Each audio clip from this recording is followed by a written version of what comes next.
Okay, hello everyone. Welcome to today's episode.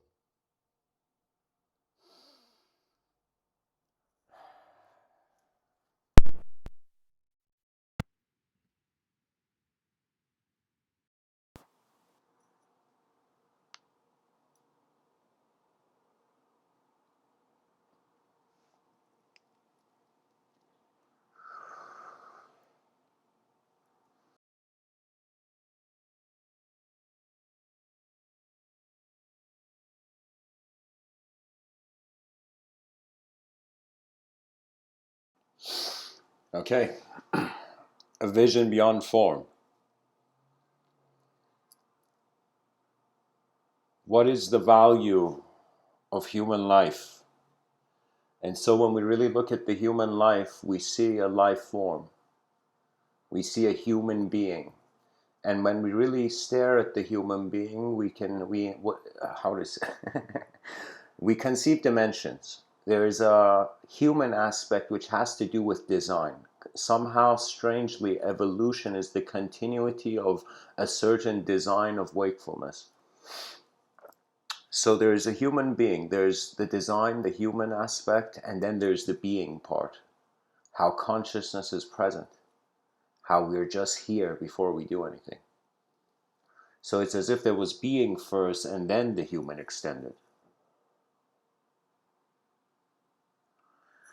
When I look at the word life form, I wonder what form has life taken today. Sometimes I feel it's just like a presence. It's a presence of attention. That means sometimes I wonder since my childhood what has changed. And I really see the experience of being a present moment of awareness hasn't changed. And really, it's the content of the mind. So, what that means is imagine consciousness being a container and you pouring a certain phase of your life orange juice on it. Certain part of your life you pour apple juice. So it's being contained somehow at the same time being refreshed on a daily basis. Now, to wonder about the continuity, I personally find that if I cannot be conscious in deep sleep, then what is the suggestion about death? So I've wondered about this. I've walked in moments where, how can I tell you?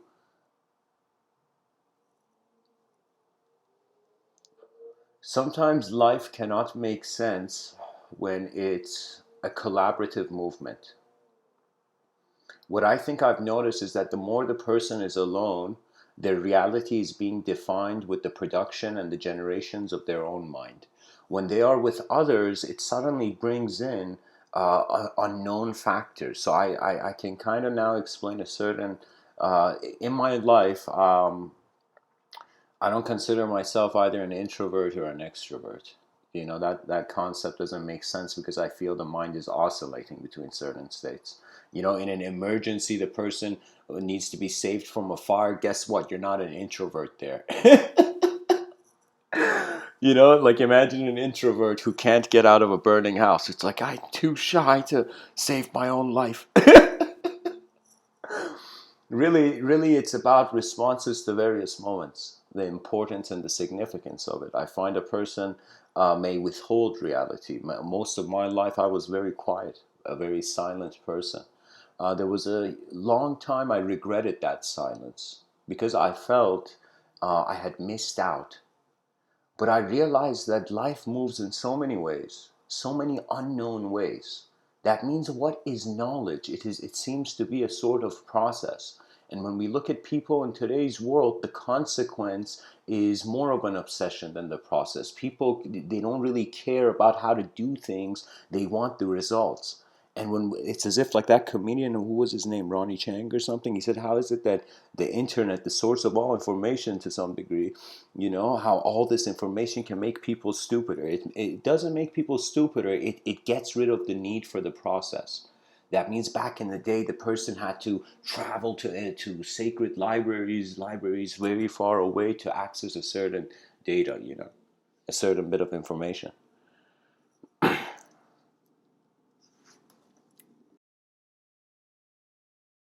But when we search for it and it is instantaneously there, That means there was no journey.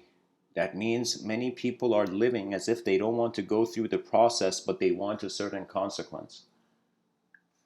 So, a vision beyond form. So, I've wondered about this. And of course, the subtitle, guys, you can hear it in two ways. It's like as an evolutionary scientist, oh my God, people are animals. Or as somebody who's just upset, people are animals, goddamn.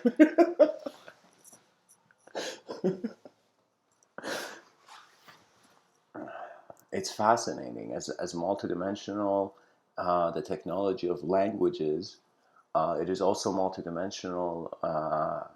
How can I tell you? It's like as many ways that think of the eyes of one person and in how many ways they have access to perceiving the moment. In other words, they have endless ways where their sensory perception can line up in the moment.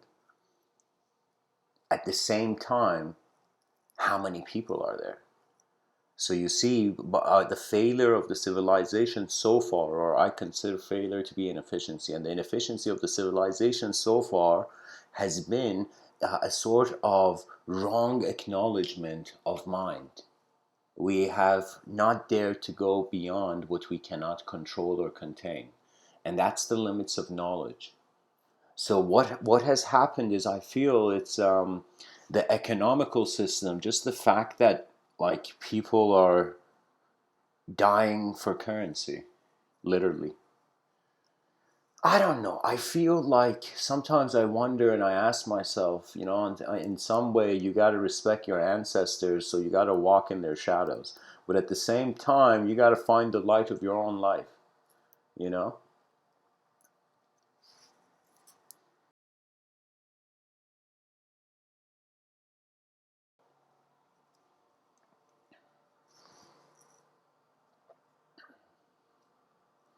What's fascinating is that the mind seems to acknowledge more designs than the objective eyes.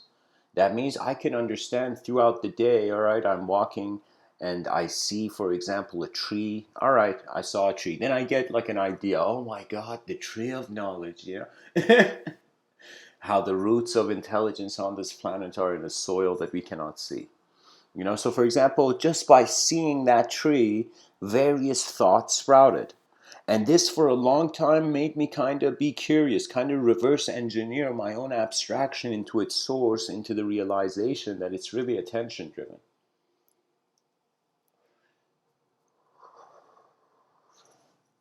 I found something about the human mind, and I realized based on the value system adopted, the person's behavior will accept the world or not. That means the same person who thinks people are animals, look at these animals, violent animals, may attain a certain consciousness that one day will be like, okay, people are animals, so what do we do now? You know? I was very fascinated. One of the most incredible things, I actually heard it from Jordan Peterson, somebody I recommend people to listen to. But to listen, of course, remember this: Aristotle says it's the sign of an educated mind to entertain an idea without accepting it.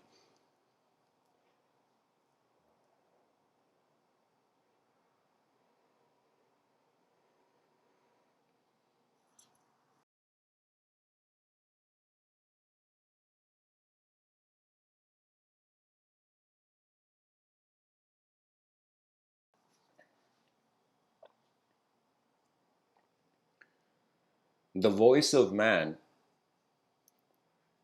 is simultaneously the voice of the earth. Some people say they hear the voice of nature, and I say you have heard the voice of nature from the beginning. There will come moments where the person will look in the mirror and wonder about their inseparability with all cosmic phenomena. There was a moment where the issue is that if you consider yourself to be a subjective self, then you're bound by certain subjects. A talk I'm probably going to give, um, perhaps in a couple hours after this one, the title came to me was like, when subjects become your subjects. And so, I guess this talk could be said to be a preparation for this next one, which will come perhaps like tonight or something. But the thing is, a vision beyond form. And I want you, dear listener, to be serious for a moment and to think that we are not in a heavenly paradise. Me and you are not in some playground of pleasantness. I am speaking to you as if we are on a battlefield. And in a battlefield, the difference is that every decision has become more important. It's just like in an emergency. In an emergency, that nobody is stupid in an emergency. The stupidest person will suddenly become smart in an emergency, because it is the levels of shock that actually bring forth the realness of the world. You know, that means the more you grab onto in this life, and in accordance to the law of change, you will feel the more you lose. So these mystics and yogis, you can say, they held on to nothing to lose nothing.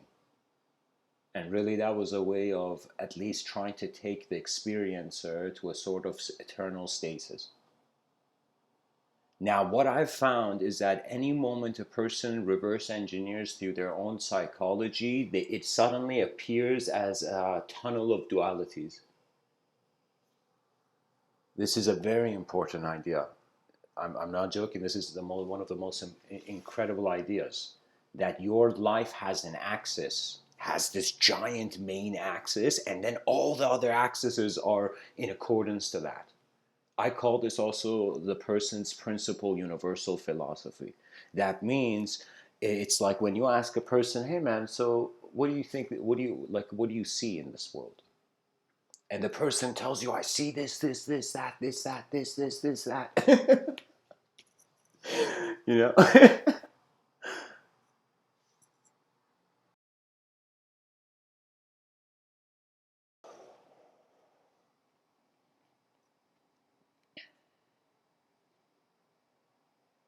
you see that the greatest question is why the question is there.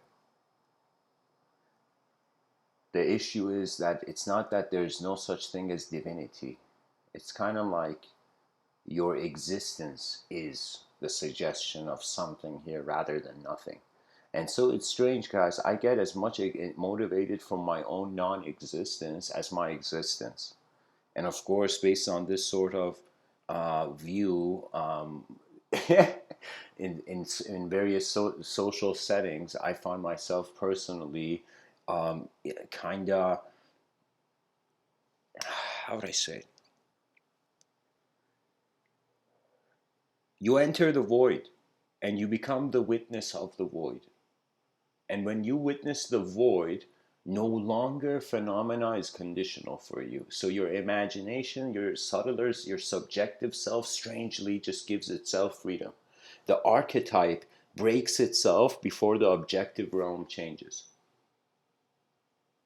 That is the only value of meditation, I find. That it's just think about it. It's self-awareness. There's a self, and it's aware, and it's wondering about its relationship with its awareness, and it's dualistic until suddenly one moment in this life it's singular. No time, no space, nothing, just witness. That presence of witness is the simplicity of it is enlightening. Not the complex kind of coolness of it. You know, for me, the coolest people on the planet were those who could walk in the hottest temperatures, psychological temperatures. You see, that means an environment that is unwelcoming. It's like we can even, I guess, give temperature as a metaphor, that it's a cold environment. It's as if warmth has to do with the embrace of a validity, you know? This is why not everyone can become friends with everyone.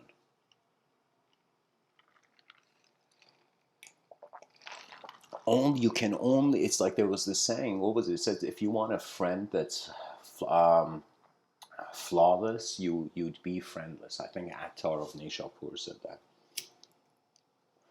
He said, yeah, if you want a friend that's flawless, you'd be friendless. What does that mean?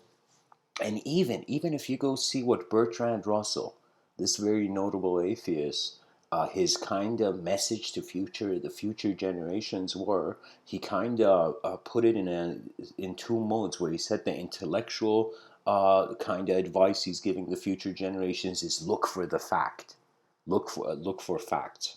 So it's like, be aware of simplicity before you adopt a sort of complexity. Excuse me.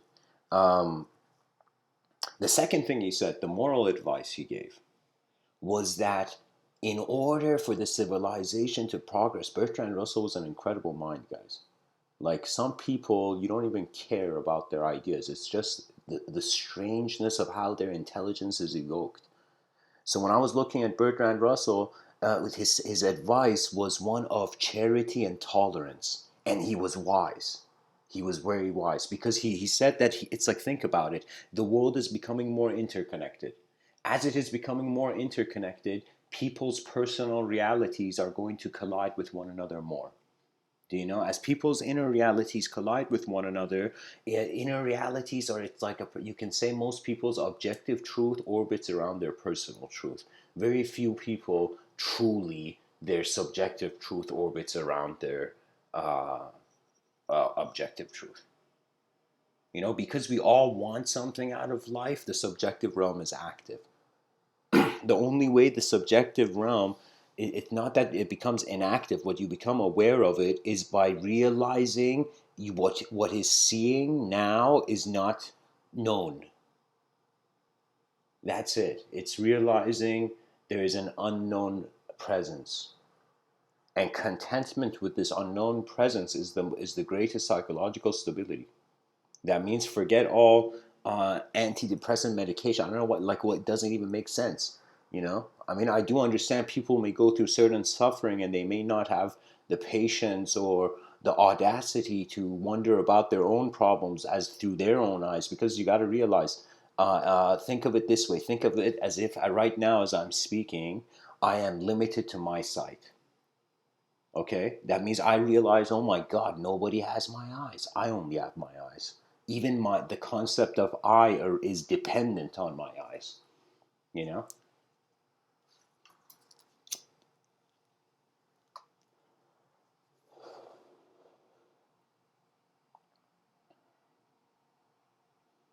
So when I realize my values, my agreements are all orbiting at first around my personal truth, only after I have drank from the fountain of my inner realms enough, when the thirst is gone, then you suddenly return to objectivity. There came a moment, I don't speak about it often, but in 2015, I had an inner experience, and I was just in a room. I was just in my room accommodation area. I was in UK Birmingham, and I was in my room, in that kind of like environment, and I don't know. It was like, for one moment, I just stopped everything I was doing. It's as if a unique moment had found me, that I noticed there was something different about my attention in that moment. And I just sat down and I kind of closed my eyes, and I realized there's a subtle subjective projection occurring.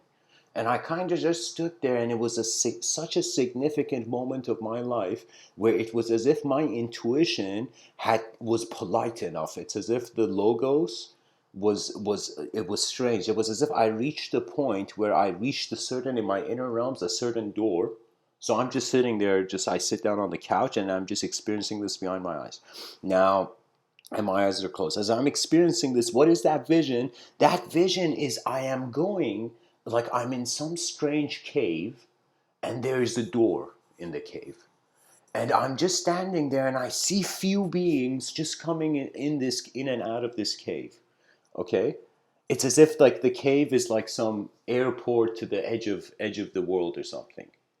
And I'm there, and then there comes the logos, the animation of the voice of the logos in that moment, where it's, you can say it's unknown inner monologue. They're known inner monologues, patterns you see repeat, and they're unknown. inner monologues. Spontaneous, you can say, just like how you imagined, you got a you visual straight abstract visualization, and now it's as if you got an abstract vocal visualization, you know.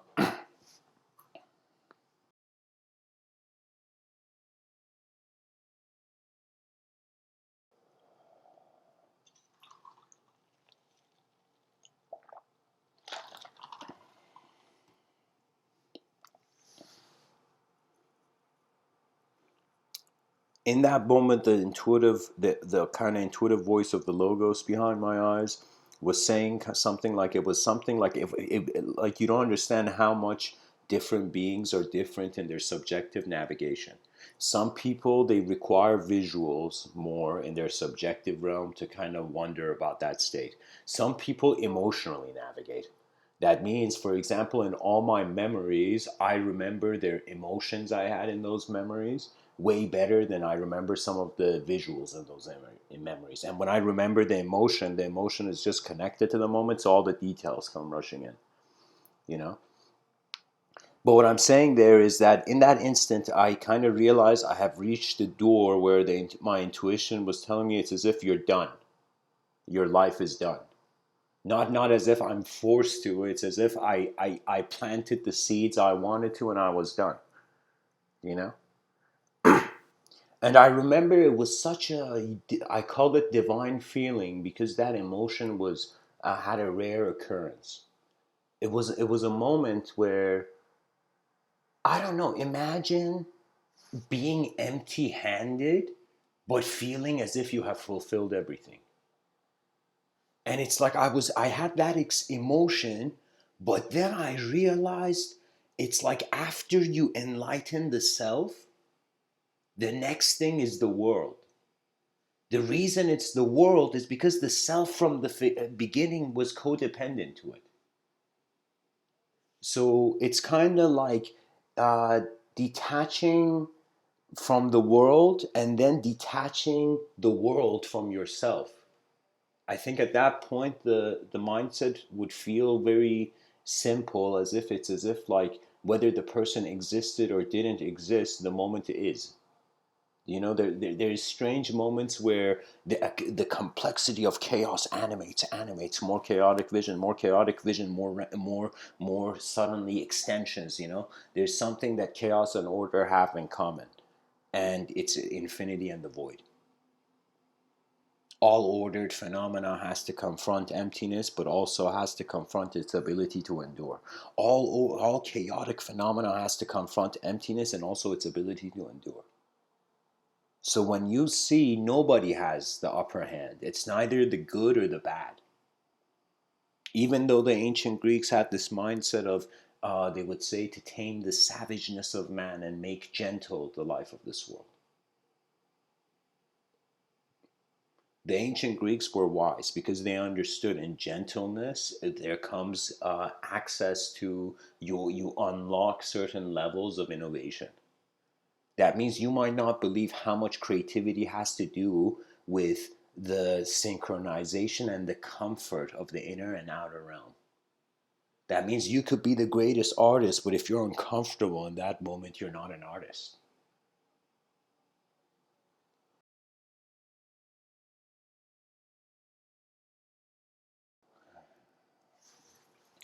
Shakespeare has this quote. He says, some people are born great. Think of the kings, princes and kings, and or whatever. Some people are born great. Some people achieve greatness. Think of all the inventors of the world. And then there is some people have greatness thrust upon them.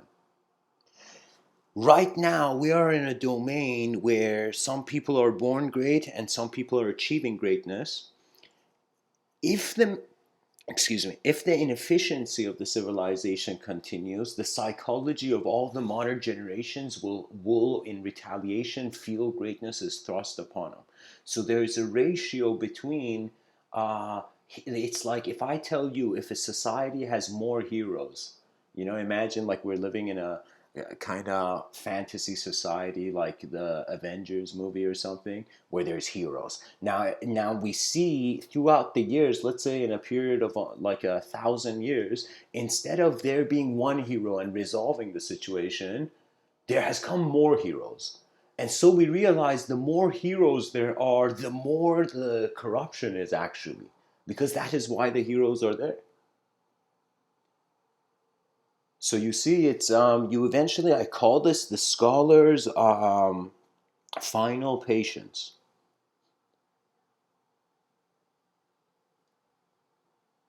I think mastery is how much you see the attention and the free will are simply being,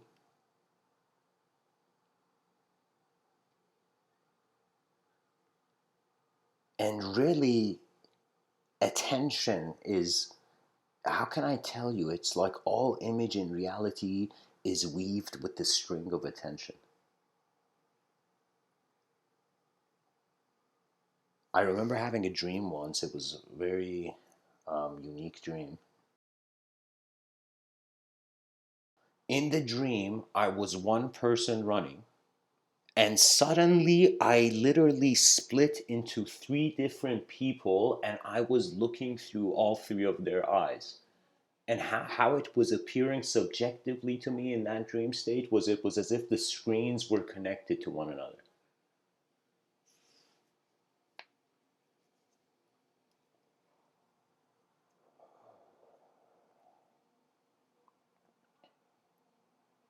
The more history you consider, the more instruction you get.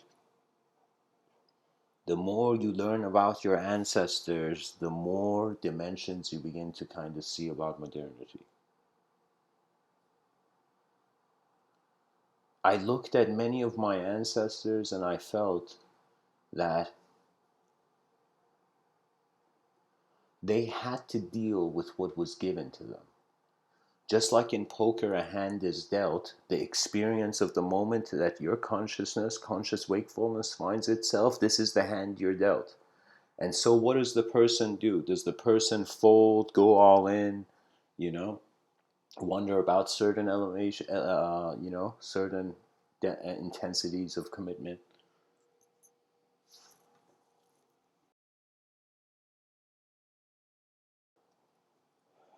I think this is kind of the artistic method, where it's you're recycling the known back into the unknown, and the unknown back into the known, and the known back into the unknown. And this is happening like a wave. I've noticed, like, sometimes I feel I could definitely have a career in nature photography, but like, for example, I was looking at a squirrel, and when you look at a squirrel run, like it jump and kind of run, leap, it leaps like a sine wave. Okay.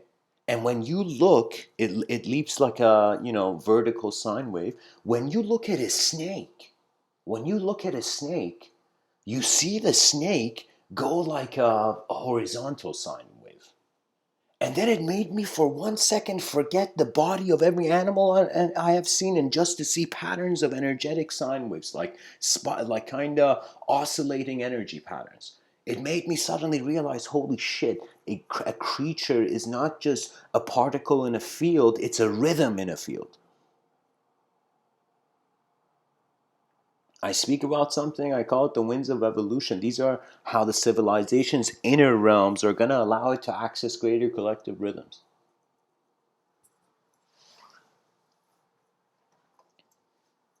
It's kind of strange, but it's like we can't live without our planet, but we can't live on it forever, too.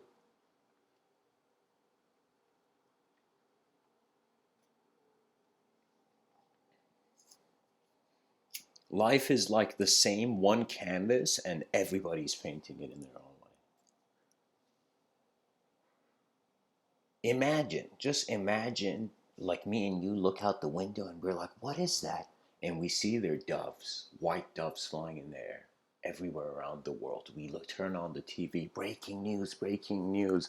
The planet decided to have world peace just for fun, just to see how it would feel like the planet, this every government, everything suddenly was like, okay, let's see what it would be like, you know.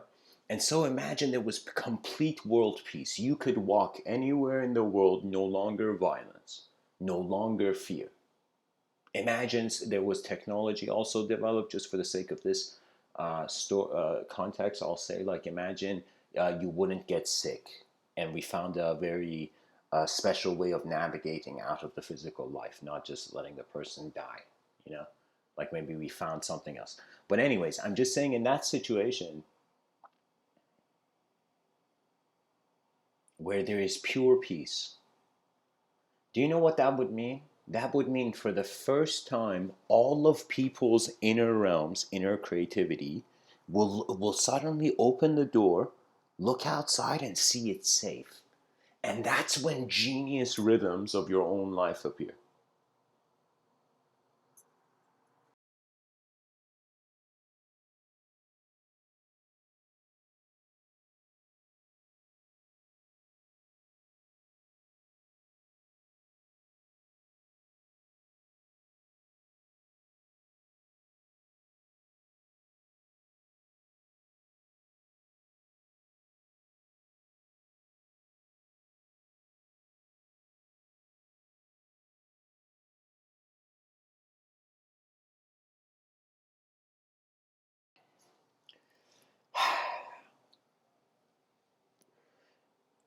I just, you know what I see in that kind of very interestingly utopic social structure? You know why? What I see? I see freedom for the mind to express its ultimate artwork. You see, we take, it is true, when you look at someone, they're an object to you. When you look at yourself, you're subject to yourself. When that person looks at you, they see you as an object, and they see themselves as a subject. Okay, this is true. This is like basic kind of plane of existence. um, the plane of existence is appearance.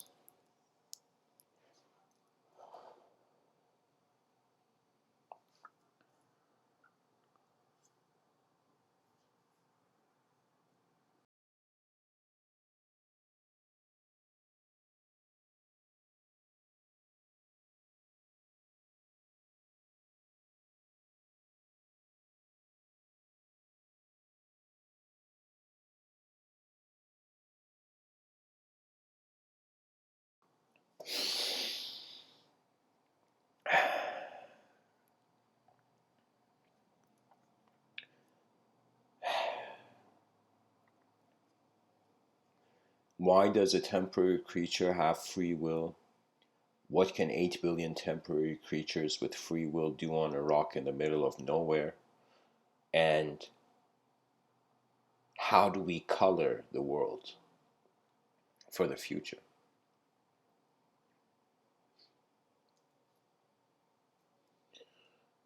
If a writer, I feel I've personally had so many unique experiences writing that, if I was to tell people, like, to understand the value of the synchronization of their objective hand movement with their subjective realm.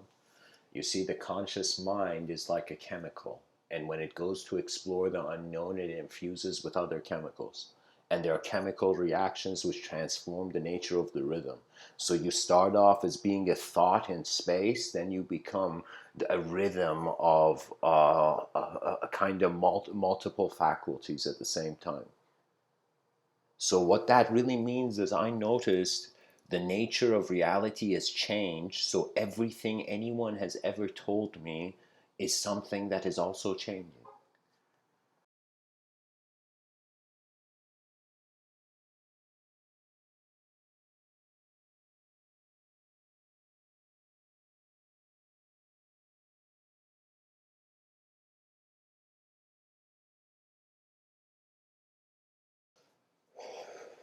Sometimes my hand has moved based on an emotion.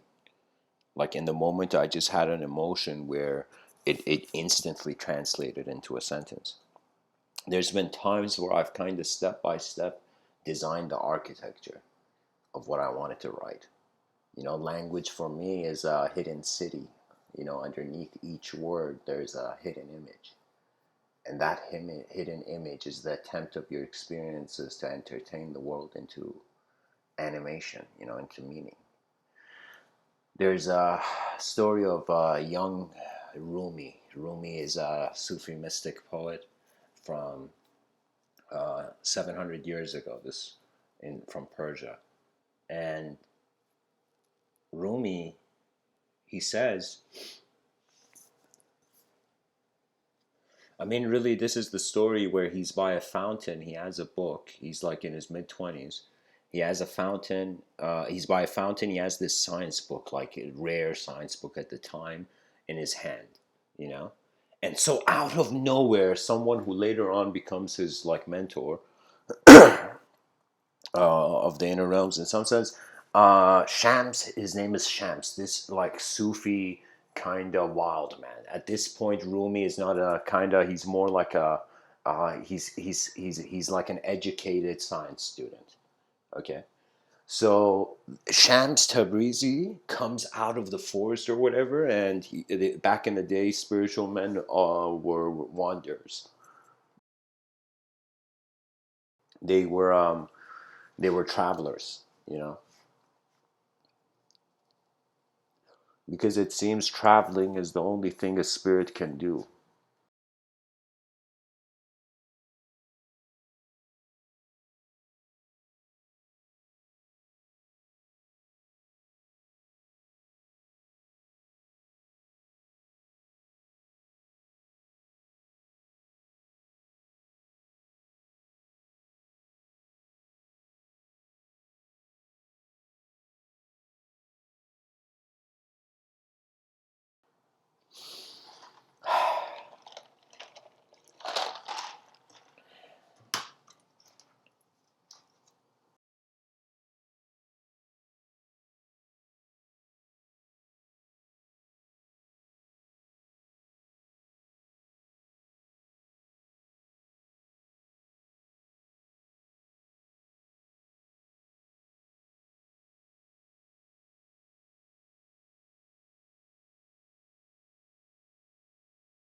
Sorry about that, guys. To continue,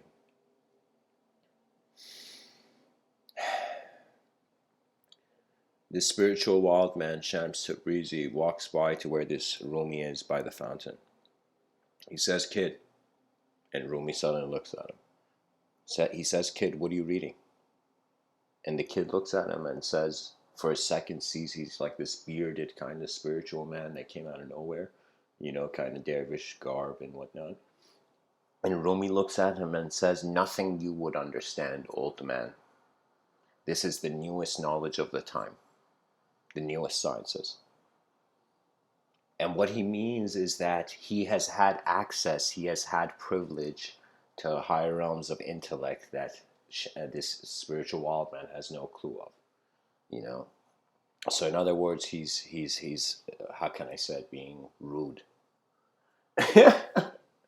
So Shams Tabrizi, in that instant, Rumi goes back to reading this kind of rare science book, and Shams Tabrizi takes the book out of Rumi's hand, and before Rumi can react, throws the book in the fountain. And Rumi just watches the book slowly descend into the chaos of non-existence, because back in the day there wasn't copy machines, and that was probably an original copy. So as Rumi sees the book falling into the water, he just turns around as if he can't believe it, and he just looks at Shams. You know, when someone does something wrong to you as a person, you give him that stare. This is always there. It's the stare of um, uh, like the other person judging the other's inconsiderate kind of view. So Rumi stares at Shams and he says, "Do you know what you have done, old man? You have destroyed the newest sciences of the time." That means, look at Rumi. Also, even though he has an ego of like a young kid, but at the same time, he's wise enough to know that that was a one, or like one copy, and so knowledge was important. And he looks at Shams and he's sat like angered and disappointed, but he can't do anything. And he says, "Do you know what you have done? You have destroyed the newest sciences, the newest knowledge of our time, of our time. That means of history." And in that moment, Shams Tabrizi laughs, grabs the book from the water, gives it to Rumi as if it never fell, as if it's completely dry.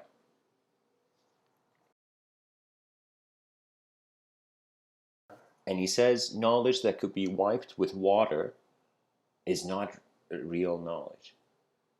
That means a temporary solution is not enough to a question that even goes beyond the temporary. There's certain questions that it's like the attempt to answer them is the mightiest effort of the lifetime. It's like, while your eyes are open, what are you doing with this sight that is being you? A vision beyond form is a state of mind that a civilization, how can I tell you, members of a civilization that have realized the mind is a field, will acknowledge.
I mean, it is a good question to wonder why the future matters, why we should try to tame the savageness of a species that's here only once. On some level, we seem to be concerned about a self in a span of 100 years. Most people in their life are preparing for that long. But there were times where where people's minds had eternal visions, even though their body was limited to a temporary vision. You know, I cannot control what is in front of me. It's as if like I cannot control the orbit of the sun. I cannot control the satellite debris in our atmosphere. I cannot control the ignorance that does not allow a species advance. There are many things that it's just life is moving that way and you're just witnessing it. What it is only when something, I say, when something becomes important enough, it just automatically happens. And so a person's life is not just in one moment. If you become aware of your subjective realm, you will realize how, as I'm speaking, you are also alive in your past.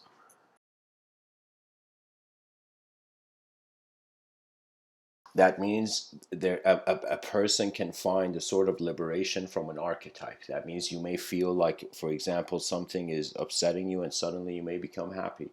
You see, so you, like the archetype, you can shift it, you can realize different archetypes.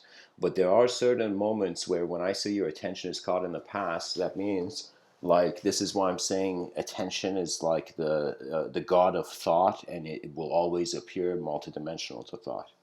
You know, sometimes I thought how fascinating. It's like first was the voice, you know, in the Abrahamic uh, context, we're introduced to this. First was the voice. And I'm like, what is the voice?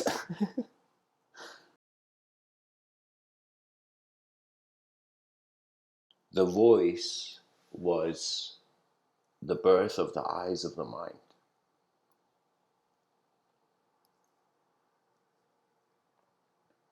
Right now, I'm looking outside a window. This tree that's in front of like my window, I can ask myself, why is it shaped this way? Why does nature not have straight lines?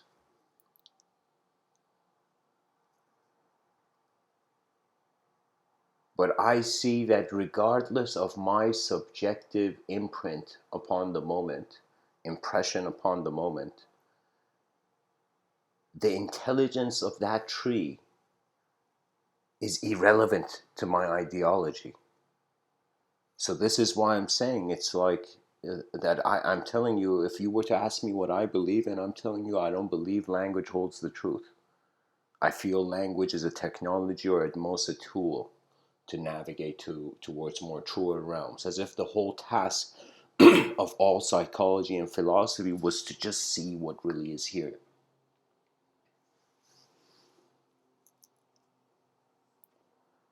See, there are certain, I consider, like, I really like the word responsibility because when I hear it, my mind sometimes playful with language, and I hear it as two other words, responsibility. So the ability to respond to the phenomenology of the moment is responsibility, you know? Playfully, I'm saying this.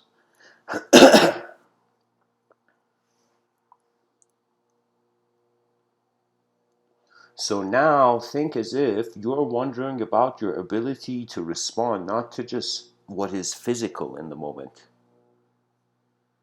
but what is, or at least appears visible, but is non physical. That means if I tell you to visualize like uh, a blue sphere just hovering in the air in front of you, that visualization of that blue sphere,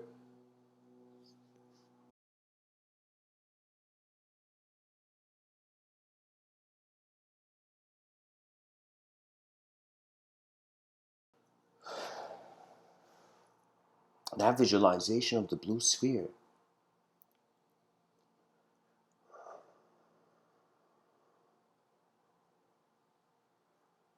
it's as if when you discover, when your whole life you've been wondering, as if you're a puppet of cosmic laws, and you've been wondering who's pulling the strings.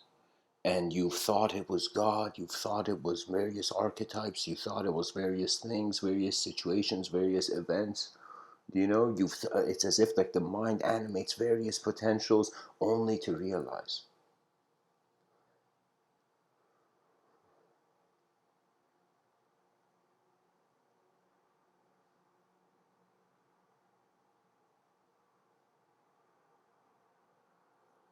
that sometimes the greatest creative efforts arise out of the absence of creativity.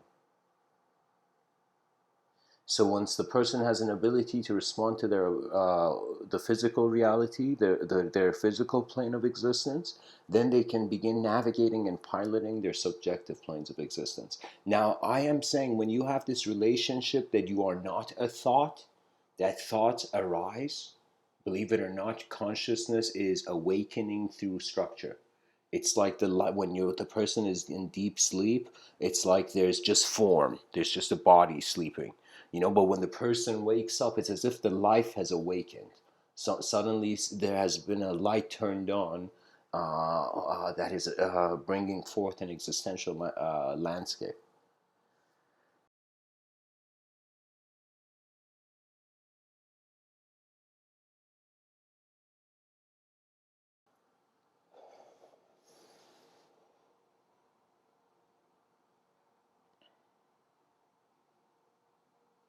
There's a story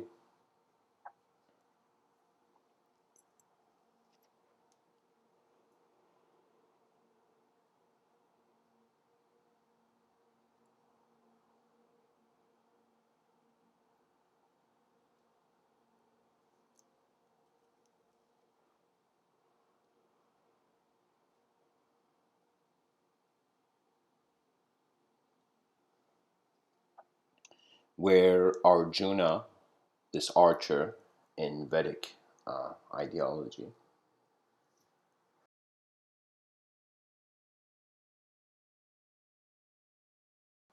I believe the story is in the Mahabharata. Um, Arjuna is in like this archery school for princes. And so there's this next level archery teacher. And the archery teacher tells one person, like they're all in a line, the princes.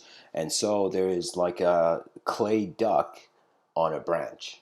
And so the first student comes and the archery teacher says, "What do you see? What do you see?" You know? And the person says, in that moment, looks and says, "I see the duck." And then the teacher says, "What else? What do you see?" Just keeps repeating the thing. And the person says, "I see the duck, I see the branches of the tree, I see the environment, I see all this, da da da da," constantly answer after answer.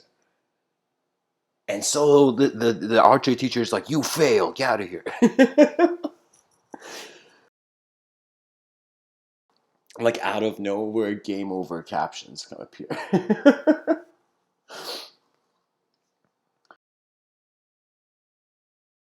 The next person comes. Again, the archery teacher says, "What do you see?" And he says, I see the target. You know, I see the duck." Then again, the guy says, "What else do you see?" He says, "I see the immensity and importance of this moment for concentrating." The guy keeps giving answers. Eventually, he says, "You leave too. Get out of here." Now it comes Arjuna's turn, and I'm kind of animating it here, but I think the significance of the essence of the story, I preserve it. But Arjuna instantly shoots the target before the guy says anything, and then the guy says, "What do you see?" You know, and he says, "I only see the target." And then the guy says, "What do you see?" And then Arjuna is silent.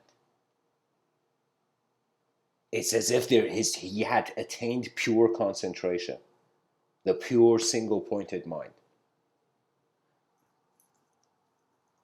Something like that, guys.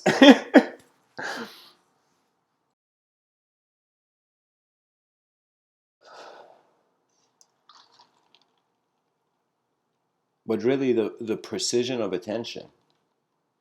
So think of your attention reflecting as subjects off of objective phenomena you see.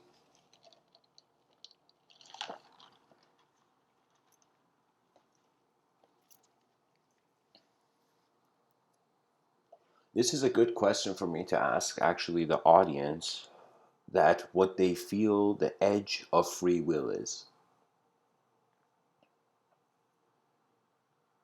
Because a vision beyond form means there is no place for the will to be.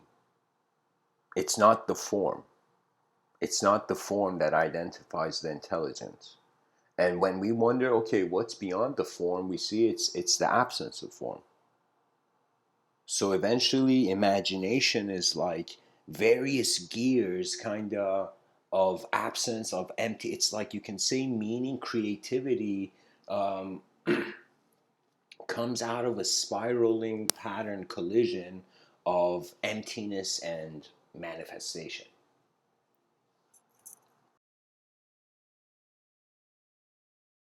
When I went to MoMA in New York, the Museum of Modern Art, um, there was an artist. in one of the places there, that there was just a picture, and this guy had dipped his head, his whole hair, into, what do you call it? Into like paint, and he had drawn a line on a giant roll of paper on the street with his head. So he had literally used his head as a brush. So I see that's like, okay. I remember seeing that and I'm like, okay, that's next level creative. He's using his head as a literal brush, but at the same time, there was absurdity to it. And that's really, I think, the kind of strange sub metaphysics of secular culture, the absurd. That means just like how the religious mindset kind of perceives the divine will of the creator. If you, in religious communities, literally just like countries, people, if you talk to them, they're like God willing. They say God willing a lot. So what does that mean? That means it's all God's plan, God's will. So the laws, the expression of the cosmos is the supreme intelligence of one source that is both attributeless and filled with attributes.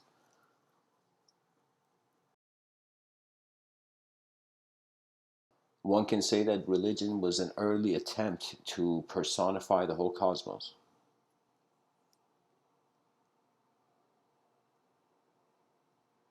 Okay, interesting. So, guys, I'm gonna, my attention's come on the chat section. So, most people feel it's an illusion. They feel free will is an illusion. How many people listening to this right now feel free will is an illusion? I mean, inevitably it is because a macrocosmic landscape is holding us, right? That means it's like, how much free will do I have if I can't make the earth turn the other way, rotate the other way? So I can see how it can be seen as an illusion. We're the small and the big, right? But I kind of came to a situation where I'm like, how do I know I'm the small? How is there certainty of an illusion? This is something that I'm very interested of saying, and guys, feel free to respond to this. That the illusion cannot exist because there is still something that's real that's considering the illusion. There is a vision beyond the form of the illusion. Now that vision is strange. It's like neither the liquid in the container and neither the container. It's like some dude looking at it from the couch, like at that glass of water or something, you know. So I can see how it is an illusion if you feel the self is an illusion, right? If you, so that means we are reverting back to chaos. So Nikolai, unknown, what do you guys think about this? Cindy, all there is. I'm starting to notice a lot of people in the chat section have next level like YouTube names.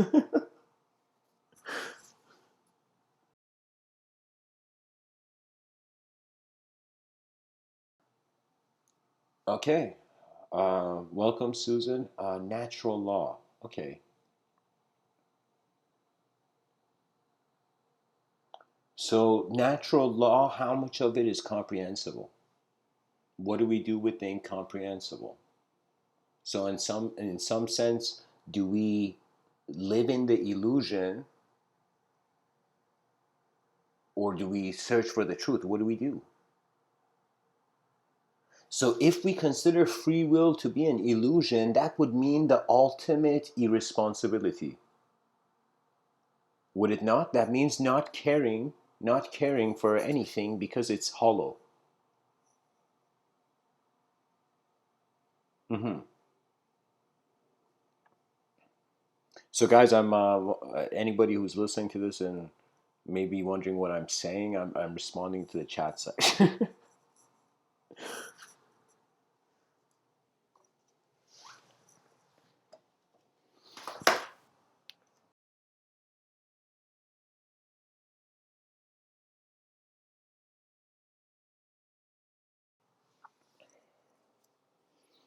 The only okay, show me the so unknown. You say, show me the proof of the illusion. So it'll be a fact or vice versa. So how would someone prove an illusion? Is an illusion even provable? I think it's you can't really prove an illusion if it's endless. I think you can dismantle its existence by wondering pre-thought of a state before you had the thought.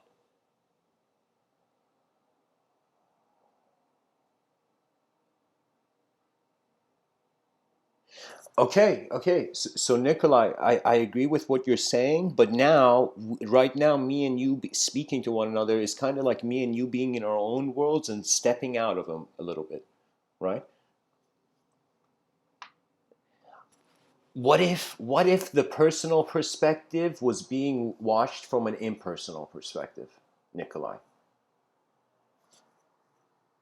What if you realize what you're considering to be your person? So when you say free will is an illusion, what does that mean? That's kind of strangely a Zen direction of enlightenment. You're realizing that it's kind of like empty. So it's like me and you wondering about what is really the cosmos, and it's like stuff hovering in empty space. Just like the planet is hovering in empty space, this free will is like a hallucination of nature and electrons.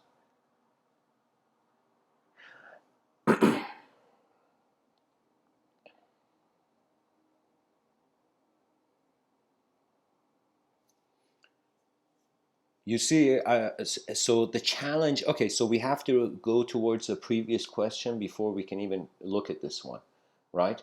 That is it our experience? How much should our attention rely on the information of our personal realm? And how much should it rely on the impersonal?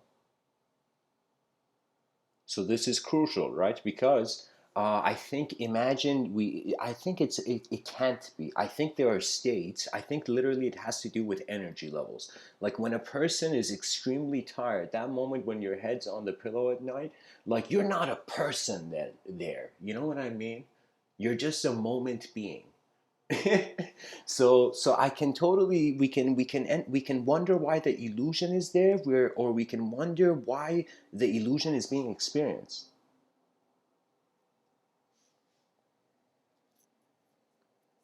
Yeah, I mean, it is true. We can't see everything. We have access to a certain range of sight, and that certain range of sight is our own world at first. And so really the ability to see more than you know is wisdom, I think. To be aware of the greater weather, the internal weather. I think that's strangely like wisdom.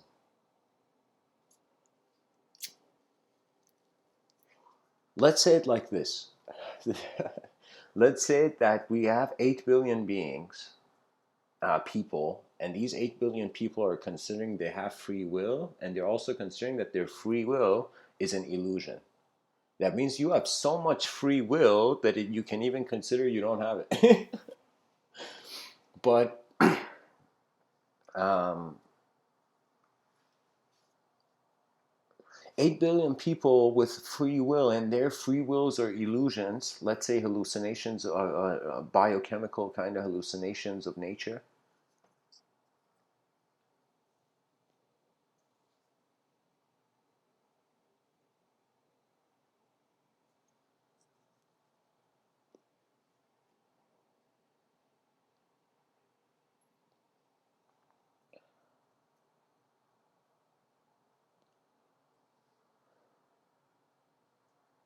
It's crazy, that we are alive, and then there comes a moment where we know, it's like all that the human being, let's say, consciously knows is that it began and it's been changing. Now you reach a point where the change dies, the objective change dies. Guru Padmasambhava, he has this story. I don't know the whole thing. It's like a pretty long story. I'm not going to tell the story, but I'm going to say like a point I got from it. Where in the story, his servant Guru Padmasambhava was this next level enlightened figure in Tibetan Buddhism. and his assistant, who's really old, and it's like Guru Padmasambhava Guru Padmasambhava before he leaves. Um,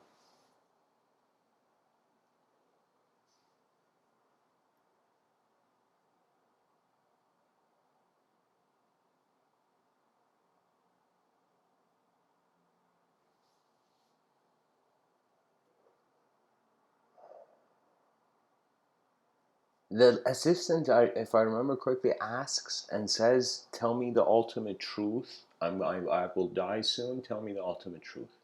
Tell me what was going to happen in the bardo and after death." And then Guru Padmasambhava goes in this long response of saying, you witness your elemental dimensions kind of dissolve and collapse. That means the various elements that are keeping you, it's as if you reach a certain point where there's a dismantling of the objective association with the realm. If you realize your presence before your personality,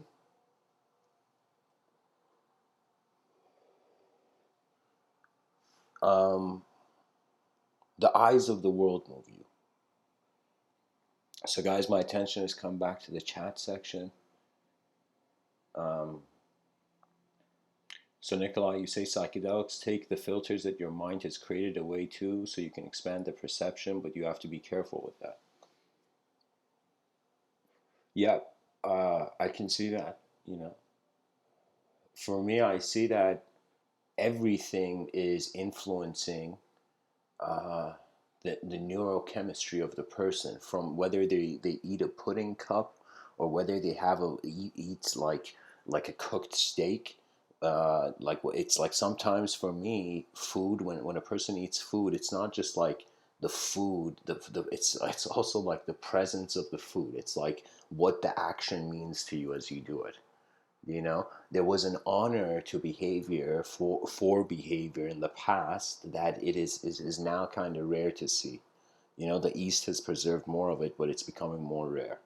You know, because people are feeling that the rebellion of the individual truth is occupying space in the collective mind. So it's kind of like if humanity was this giant boat in the ocean.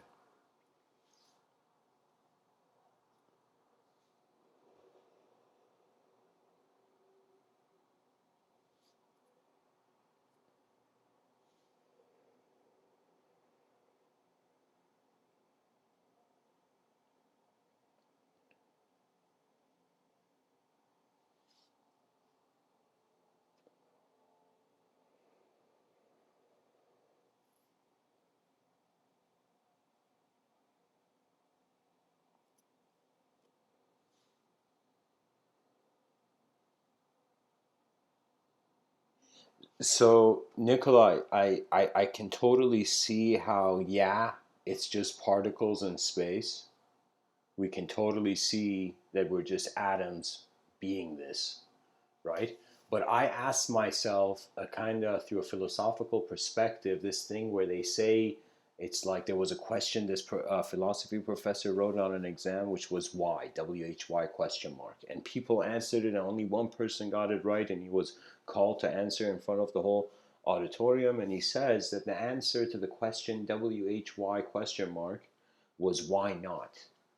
People wrote many answers, people wrote many personal truths, but the only person that got the answer right was the person who saw the reverse. So if you feel this is meaningless, what is stopping the mind from also having an ability to project a moment of meaning? It's kind of like what you bring to the moment that animates it. The intensity, your care. If you don't care about objective reality, you'll be a person who will live more of an internal life. If you care about objective reality, of course, you get defined by an outer life. I think unknown, you say truth is what a collective finds to have value and has a continuous flow. Yes, as in for the for archetypal beings, yes, truth is a better place. Uh, But for me, truth also has to do with a moment where the conscious mind's experience discovers the unconscious. You meet the limit and the edge of free will. When you meet the edge of free will, in some sense, it's as if for the first time a personality cannot contain the moment.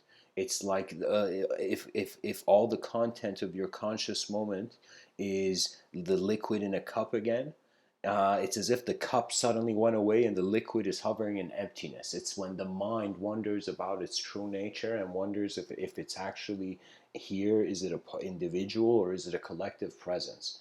Of course, ultimately, I say your mind comes from collective kingdoms.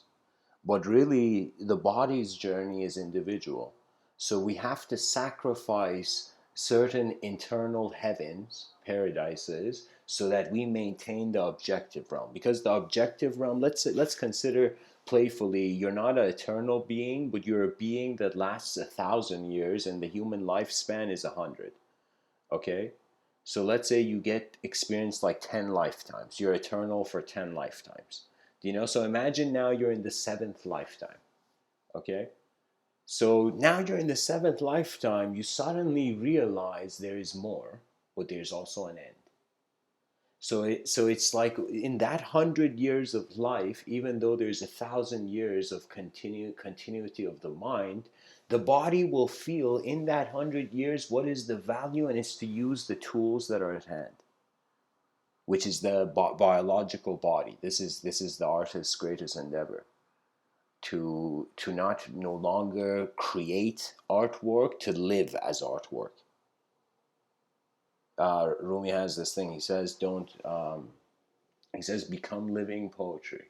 And when I heard that, I was like, "Holy shit! I see why the dervishes said an intellectual path to truth is like whipping a dead donkey. It's so rooted in the comfort of your personal realm indirectly that you really can't consider anything else." So it's like different people searching this river for gold and finding different chunks of rock and holding it and running back and thinking they found gold. Some people maybe have found fragments of truth in their life experience. Some people may have found like a whole truth, like it's a chunk of gold. Some people maybe thought it was gold and realized it was not gold. It was the sunlight was like an illusion in that moment. Yeah, like so like I'm just saying, pretty much it was like there's different values a person attains. Now I find that at some point I shifted from just being a character in a story every day to realizing there is unknown movements of experience that direct the attention. So fear creates an unconscious. But when you confront fear, the unconscious and the conscious are no longer fragmented.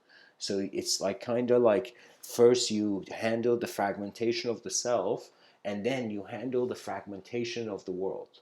And what that means is you as a being don't need to just have an ability to navigate through many concepts of yourself, many ways that you subjectively exist to yourself, but you also require to navigate in various ways that the subjective meaning of the whole thing can change. Sometimes I find people use beliefs as excuses to keep a certain subjective experience alive. For me, I think it doesn't matter what language you have hovering in your mind. It's as if like the decision is the what if, it's the why not. It's much easier to say it's all hollow. It's like there's no point. Just enjoy as much as you can, and it's empty. It's like what do you? It's like what can you want? you know like there's one view like that, but there's also a view that what if it is not empty, even if there's 0 point however amount of zeros you want, 1% chance that this reality is more than just one dimension. It's multiple planes of existence, and we are at the intersection of two dimensions at one that it appears as a plane of as a field, as a collective field that that archetypes are particles in, you know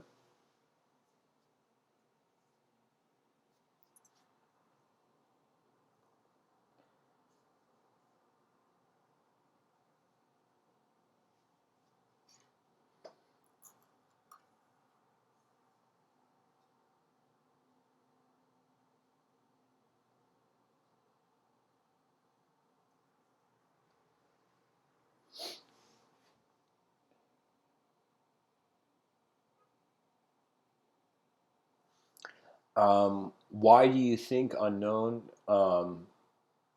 you find yourself back to where you started? How can you transform and still be the same?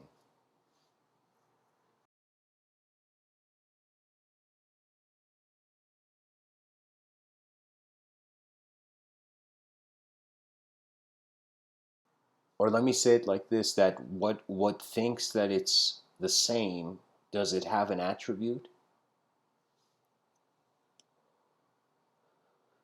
Okay, I agree with a sort of entertaining, a sort of multidimensional perspective, but really we're at a point where we need, I say, advanced communicators in society. What that means is people who trust the moment enough to realize that, why does internal content exist? Why does a person get thoughts through the day? Why? Why not just be just watching? So you see, the reason the person gets thoughts, it's as if their mind is a hidden antenna. Okay? So this mind that is a hidden antenna can identify with the various stuff that comes in front of it, or it can realize it can watch it too. So I say that there's certain ways of saying, like they asked this person, tell me about your history. You know what that person said? He said, there's a part of me, I think his name was, his last name is Almas, and you find him in the Buddha at the Gas Pump, like, channel. So shout out to those guys. But Almas, the host of the Buddha at the Gas Pump, was interviewing him, and he says, "Tell me about your history." And he says, "There's three answers I will give you. One is my personal history, who I was before I was, from I was the time I was born until now. There's a part of me that has a universal history, and then he says there's a part of me that has no history. So when you ask me about my history, there's a way I am present in the moment that has nothing to do with the movement or the noise, which is what really knowledge exists in those domains."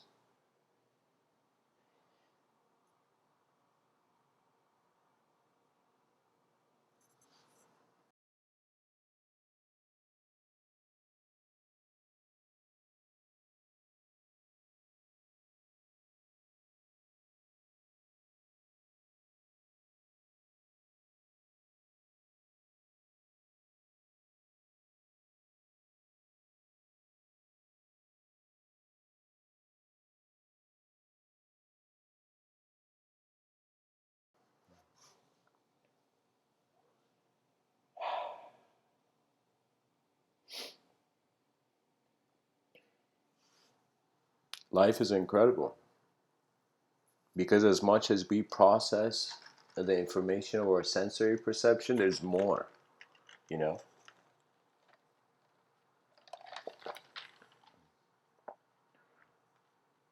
It's kind of strange, right? I mean, think about 8 billion beings, and if they felt eternal, do you know we would not have any fear? So you can say the death of fear is the beginning of eternity.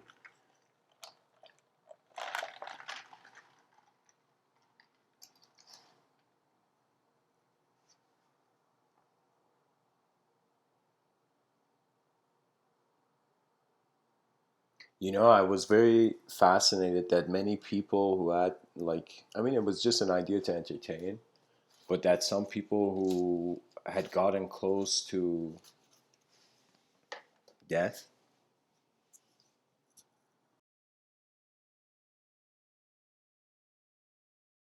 they had experienced a sort of rewinding of their whole life in front of their eyes. Like their whole life kind of, they saw their whole life pass by in front of their eyes. And I always wondered, why? Why is it at the final hour the person gets access to all the contents of their conscious mind, of their unconscious?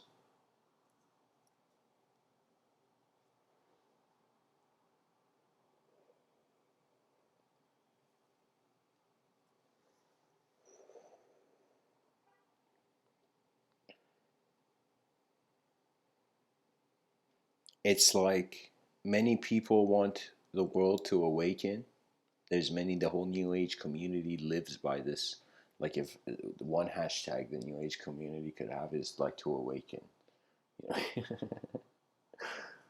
uh, so when we think about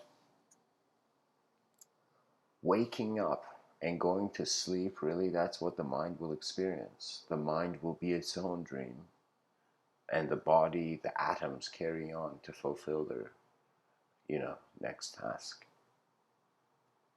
I find it very fascinating. It's as if life is a stage for your effort, and your effort is once in a lifetime. That's it. And so, how much inner boundaries does the person require? I find that a social creature is attempting to be a part of a society. Now, how that society is designed will influence the creature. Any person who, whatever, like this is why they say it's like, it's not just about loving your work. It's about finding an environment where your efficiency can occur.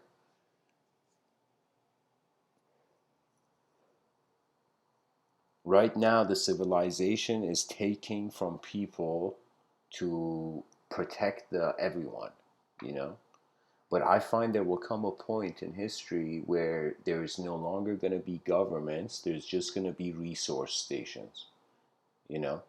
And from these resource stations, the citizens enlighten themselves to such a degree where they no longer need governance because they see the value of the of how can I say it, the worlds to come.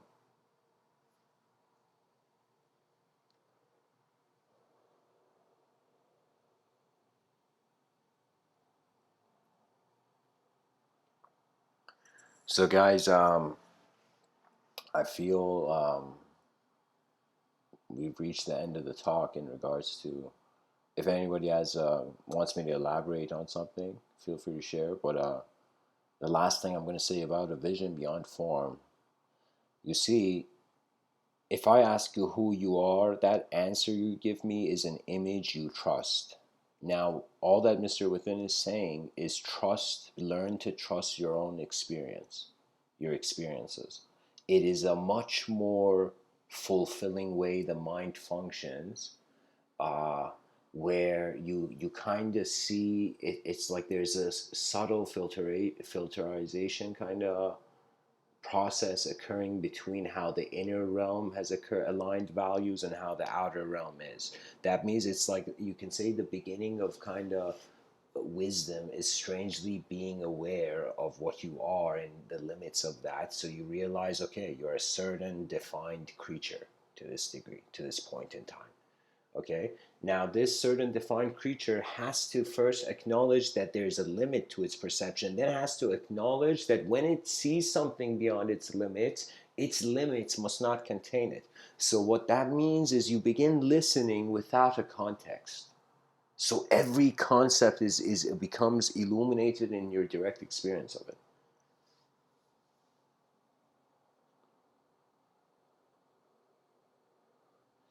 Sometimes, Nikolai, you speak about religion. I sometimes think religion was such like a next level event occurring in towns. Like imagine being a person in town and your whole life you've just attended a stable. And then somebody comes and says, "Yo, man, there's a creator to the whole thing. It's not meaningless, fight for the truth, And so it was as if I could see how based on how civilized people were back then, there was a intense reaction to a truth beyond the individual. So you can say some of the early collective movements kind of has certain. I kind of see like religion ultimately to be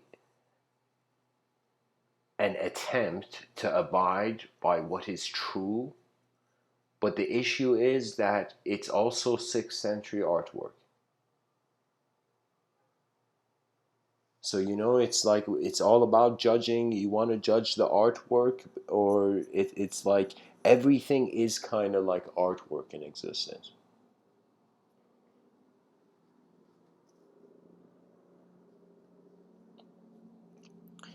And I guess to say more about the subtitles, I'd say it's we can't ignore that people are animals, guys. Like, I am in no way denying evolution. Let me tell you why. Because I was just on a person, it was a personal thing for me. I was just staring at the palms of my hands, and this may sound a bit surreal, guys, but I just in that moment put the palms of my hand on a ground, and I looked at the biological structure, and I'm like, holy shit, it's like our bodies were still designed to be four-limbed, but we stood up as a creature. Now, the forces that kind of made us shift that way, it's strange because you see a plant, it grows towards the light, and I'm like, is it possible that it's like consciousness is a seed that caused the spine to sprout? Do you know? The spine to kind of go straight, you know?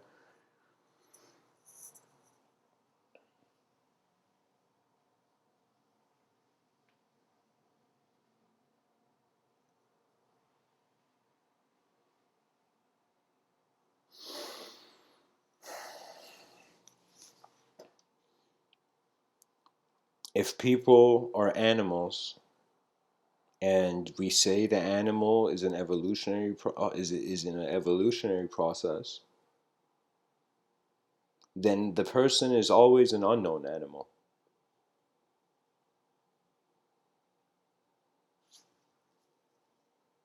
And really, it's the task of the next cultural engineers all around the world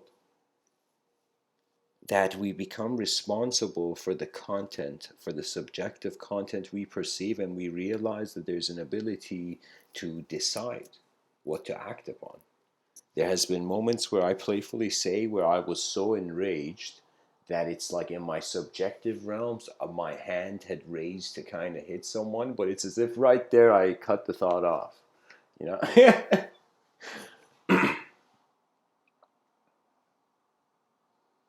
it's true for them. Unknown. What does that mean?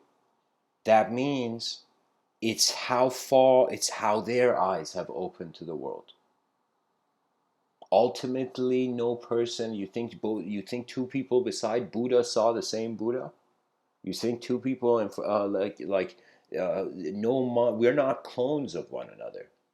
We are unique patterns. So, as unique patterns, in some sense, we choose to identify with the world, and some people sometimes identify with ancient ideas. Some people identify with modern ideas, you know, and I say ultimately you're going to realize that none of the language can be your true skin. The language, the content of your mind is just, it's passing by, it's not you. So that person stressed out, having a dark night of the soul, how dare you, you know, close the curtains of your own soul.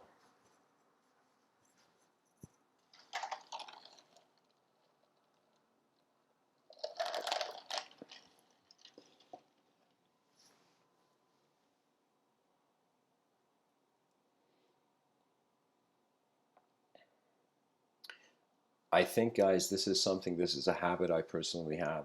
Um, I recommend everybody who's listening to this go buy a stack of printer paper and at least buy it honorably if you're really conscious of nature. Buy it for a intention, a purpose, as if like anyways, um, get that stack of printer paper, put it on some table that you pass by at least once a day, or that is around you, and put a pen on it and treat that like a Buddha statue. Literally, don't touch that piece of paper and that pen. Just think as if you put a relic, you know, some sort of unique kind of writer's altar, a stack of paper and a pen. So I want you to put the stack of paper with that pen on the table and don't touch it. Treat it like a vase. And only pick up the pen when an idea has appeared to you in your subjective realms that is so important, that is so fascinating to yourself, that you can't let it be forgotten, and then pick up the pen. And you're going to realize you're automatically going to train your own voice's expression. So that's the last thing I want to say, guys, because I gotta go soon. First of all, thanks for the incredible comments in the chat section, guys.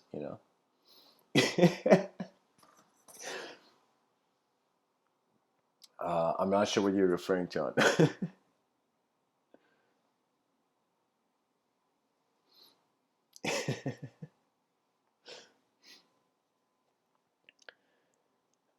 Let me tell you, sometimes the mind's intent may surpass the biological intent. That means it's like if a person thought vegetables were conscious, how many vegetables are dying? How many vegetarians are killing vegetables?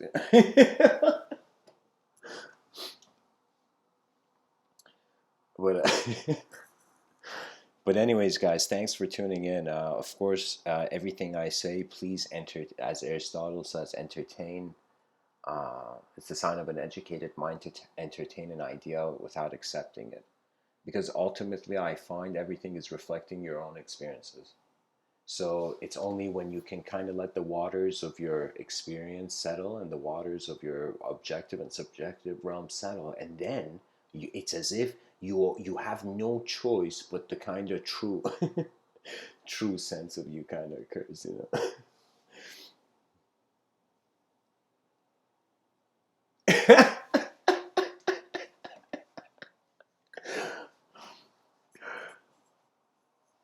you know, so uh, beavers are murderers too. That was an incredible comment, Unknown. I gotta say, guys, in the chat section, Unknown says, "Murder a tree to make paper, then sit it on its stump to write my love for it."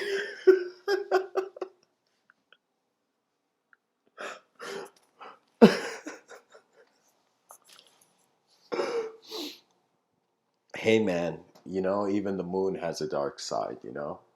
Like Jordan Peterson at this, like George, I saw Jordan Peterson on the Joe Rogan podcast, and it was kind of epic.